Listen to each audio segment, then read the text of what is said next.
आपने कच्चे के डाकुओं के हवाले से एक इजलास किया।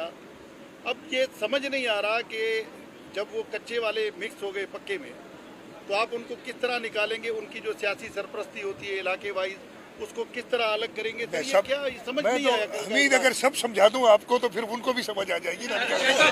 एक सेकंड में जवाब दे देता हूँ। आपका सवाल है देखें, ये अभी से नहीं हुआ। ये सैलाब आने की वजह से नहीं, एक नया प्लान कोई बना है।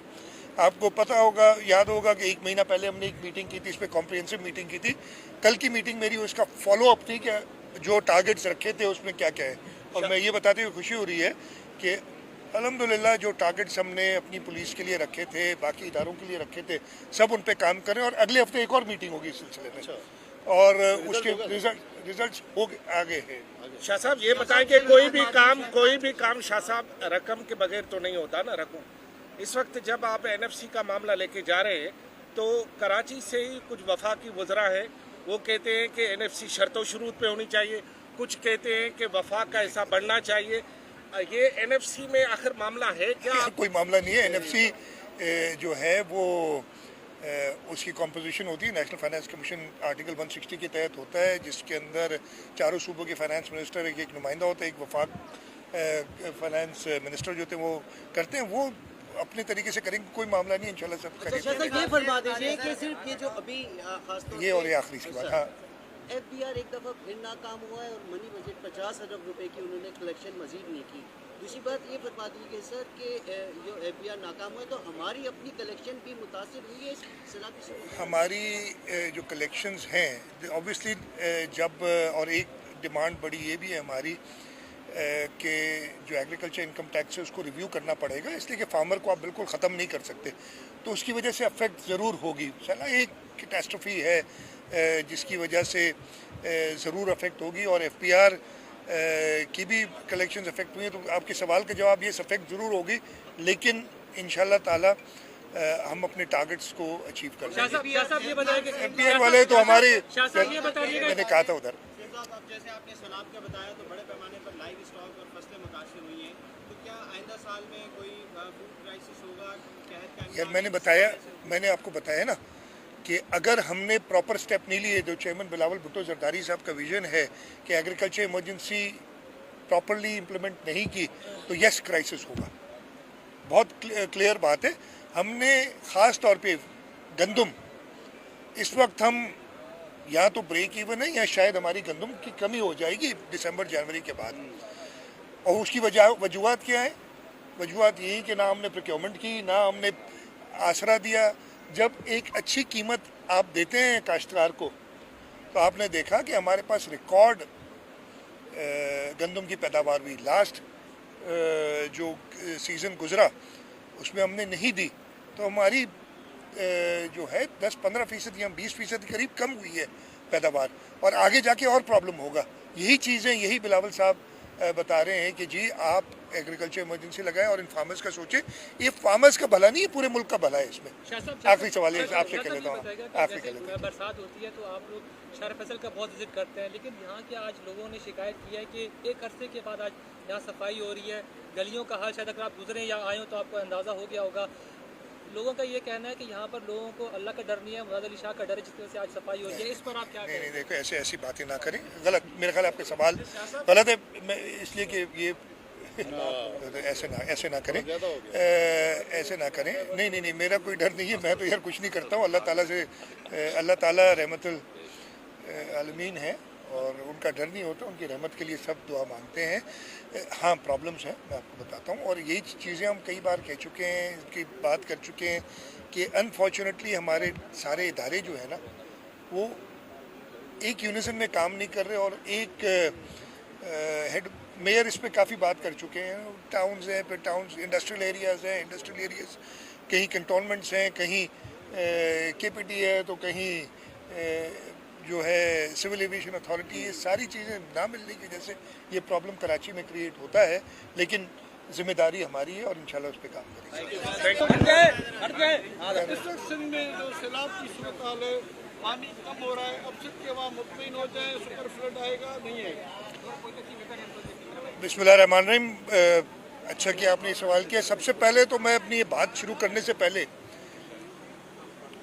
सैलाब के हवाले से chairman Pakistan Peoples Party Bilawal Bhutto Zardari साहब की विज़न की तारीफ़ करता हूँ।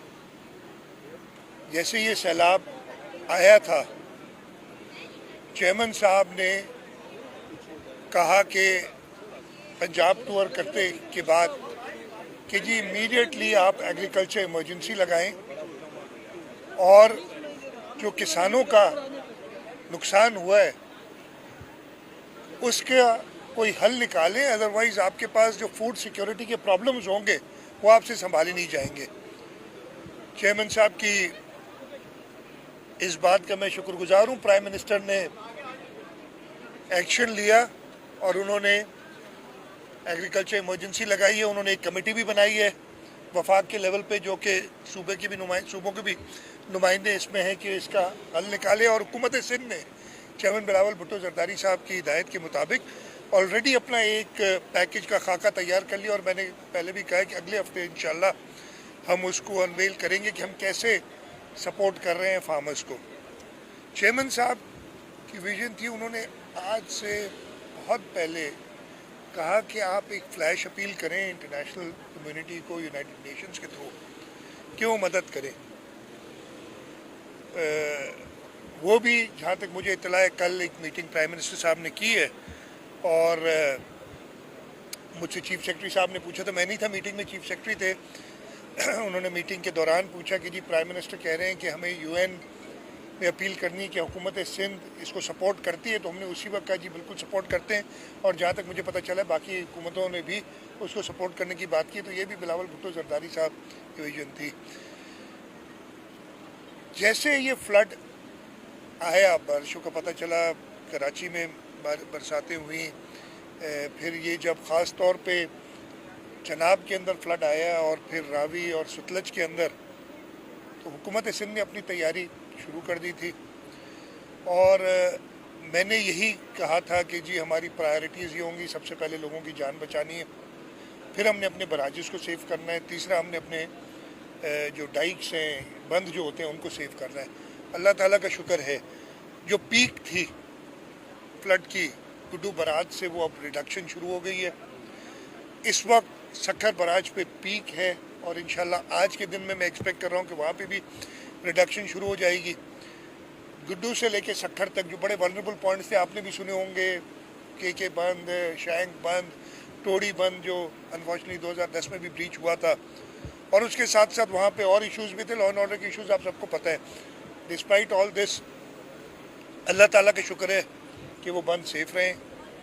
अब पानी सक्खर से डाउन स्ट्रीम कोठरी की तरफ जा रहा है, वहाँ पे भी हमारी इरिगेशन डिपार्टमेंट, हमारी डिज़ास्टर मैनेजमेंट, हमारे इलेक्टेड नुमाइंदे, हमारे जो वज़रा जिनकी ड्यूटीज़ लगाई गई वो सब मौजूद हैं कि खैरियत से पानी आगे निकल जाए।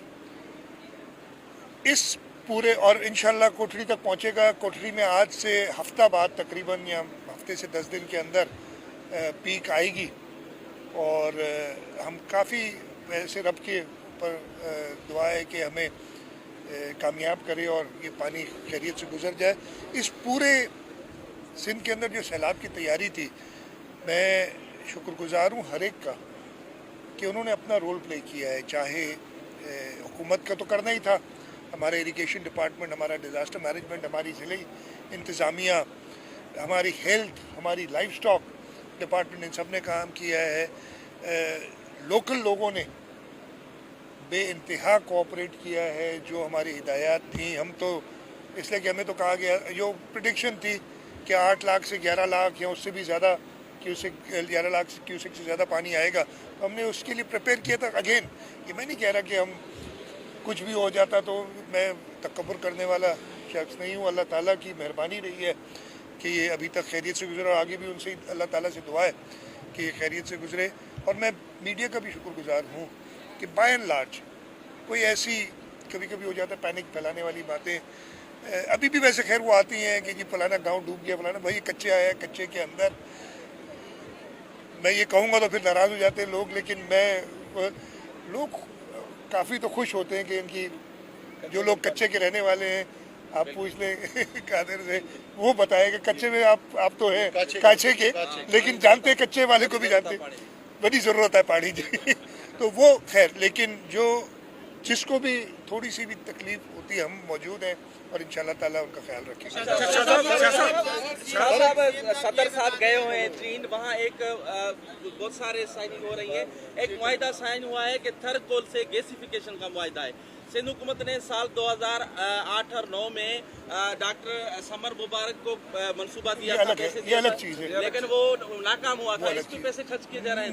नहीं, वो अंडरग्राउंड गैसिफिकेशन वाला प्रोजेक्ट था जो डॉक्टर समर मुबारक मंद का था और वो वफाक ने किया था, वो ये अलग चीज़ है। अच्छा। ये कन्वर्ट कोल नॉट ऑन सब सर्फेस, ऊपर निकाल के कोल को गैसिफाई करना, ये तो एक डेवलप्ड तरीका कार है दुनिया में, तो इसमें वो चीज़ नहीं है। अच्छा, कल आपने